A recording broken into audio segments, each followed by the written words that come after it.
दोस्तों, जैसे कि आपने टाइटल देखा, उस टाइटल के हिसाब से आज सिखों के साथ आजकल बहुगिनती बहुत ही धक्का करने की कोशिश कर रहे हैं।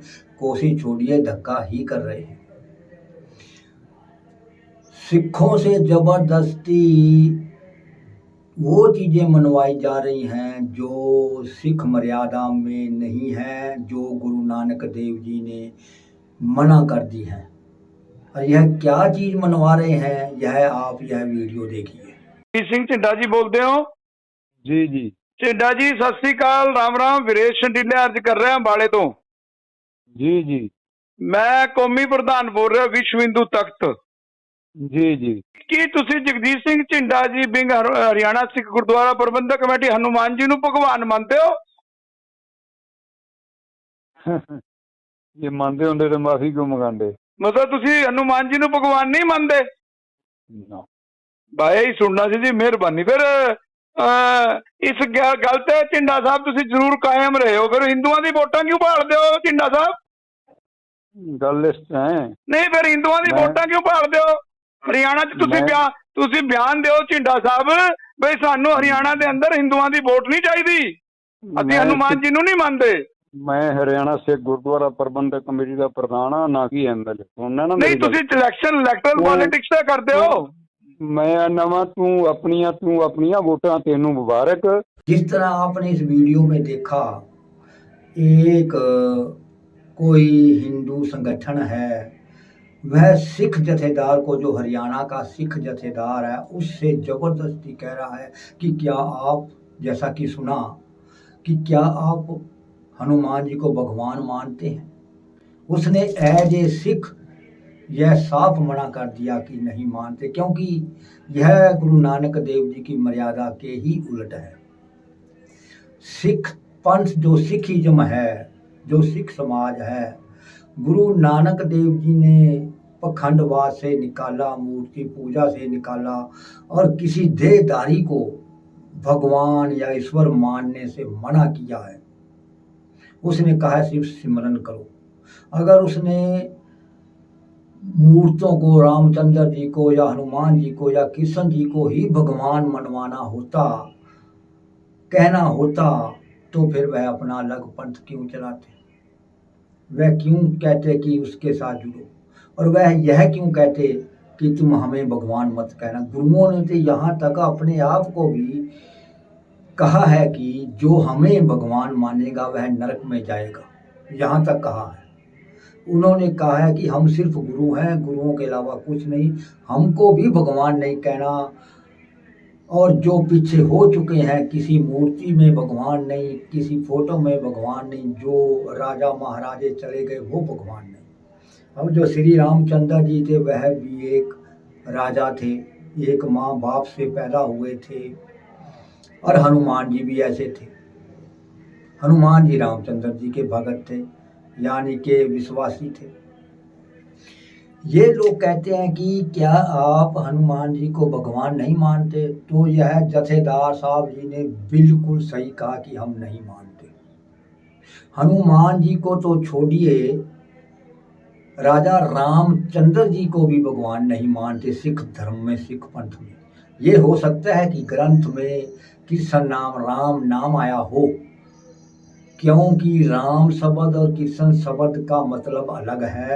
यह दो शब्द सबसे पहले आए, वेदों में भी अंकित हैं, लेकिन रामचंद्र और कृष्ण जी तो द्वापर और त्रेता में आए।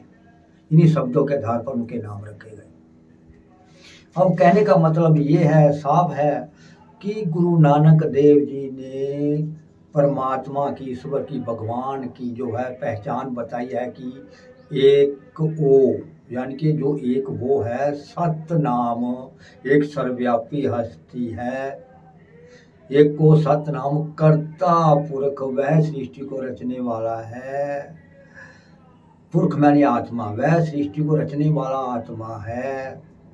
निरभव निर्वैर, उसका किसी के साथ ना वैर है ना विरोध है, क्योंकि उसके बराबर उसका कोई शरीक ही नहीं है जिससे उसको दुश्मनी हो, उसका वैर हो। अकाल मूरत, अकाल मूरत, अकाल का मतलब होता है जो समय सीमा में नहीं होता, जो पैदा नहीं होता, बचपन नहीं बिताता, जवानी नहीं बिताता और आखिर में छिन्न नहीं होता, यानी कि आखिर में मरता नहीं, वह सदा एक जैसा है, उसको परमात्मा का है, निराकार को। गुरु नानक देव जी ने साफ बता दिया। तो फिर बताइए सिख कैसे हनुमान जी को भगवान मानेंगे, कैसे मान सकते हैं? क्योंकि जब सिख समाज को गुरु नानक देव जी ने साफ कहा है कि आप ऐसे भक्ति करनी है, सिर्फ उसको ही मानना है, तो वो किसी देहधारी को सिख, असली सिख जो है वो देहधारी को परमात्मा नहीं मानेंगे। हाँ, वैसे तो मेरी तरह पगड़ियाँ बांध के दुनिया लंबे लंबे दाढ़े बना के घूम रही है, क्योंकि इसमें बहुरूपिये बहुत ज़्यादा है, जो पगड़ियाँ बांध के रामचंद्र को, जय श्री राम, पता नहीं क्या क्या बोलते रहते हैं, वो असल में सिख नहीं है। जो गुरु नानक देव जी का असली सिख है वह कभी भी मूर्ति नहीं पूजेगा और किसी भी देहधारी को परमात्मा नहीं मानता।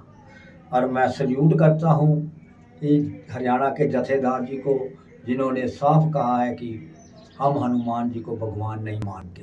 जैसे कि आपने वह क्लिप देखी, और एक और पोस्ट वायरल हो रही है जिसमें किसी ने लिखा है, ये देखिए आप, इसमें लिखा है कि हनुमान जी का खालसा, हनुमान जी की फतेह, या किसी लिखा है। यह उन्हीं शरारती तत्वों ने लिखा है जो सिख आस्था को ठेस पहुंचाना चाहते हैं। यह जो बहुगिनती लोग हैं जिनकी आज सरकार है, यह कम गिनतियों को दबाना चाहते हैं, उनको अपने में ही विलीन करना चाहते हैं, उनका वजूद ही नष्ट करना चाहते हैं ये लोग। बस मैं तो जो असली सिख हैं उनको तो मैं यही बेनती करूंगा, जो सिख विचारधारा वाले हैं वो यही ध्यान रखें, गुरु नानक देव जी की शिक्षाओं पर चलें। अगर गुरु नानक देव जी ने क्या करने को कहा है वो ही करें। इसके अलावा इन लोगों की, ये जो शरारती लोग हैं, इनकी मत सुने, क्योंकि इनकी आजकल सरकार है, ये जो मर्जी बोले, इनके ऊपर कोई एक्शन नहीं होता। अगर हम जैसा कम गिनती लोग कुछ भी बोल दें तो वो जेल से ही नहीं निकलता। इसलिए आप अपने धर्म में पके रहिए। गुरु नानक देव जी ने कहा है एक और सत्य नाम, सिर्फ वो ही सत्य है, वो ही सत्य नाम है, उसी पर रहिए। किसी की मूर्ति पूजा, किसी देहधारी को भगवान मत कहिए। जबरदस्ती से कुछ नहीं बनवा सकता, क्योंकि जो हमारी इच्छा है हम हर एक इंसान वो ही करता है। वैसे सिखों को जो गुरुओं के हुक्म है उन्हीं हुक्मों पर चलें। अगर ये लोग कहेंगे कि अब ये वीडियो देखकर ये कहेंगे कि गुरु ग्रंथ साहब जी में राम है, कृष्ण है, यह एक शब्द के रूप में, उदाहरण के रूप में है। और जो लोग ये कहते हैं कि गुरु ग्रंथ साहब जी में राम है, कृष्ण है, तो पहले हमें इस सवाल का जवाब जरूर दें, कृष्ण या राम पहले आए, कृष्ण या राम शब्द पहले आए, या कृष्ण यादव और श्री रामचंद्र जी पहले आए? इन सवालों का जवाब जरूर दें, फिर आगे चर्चा कीजिए।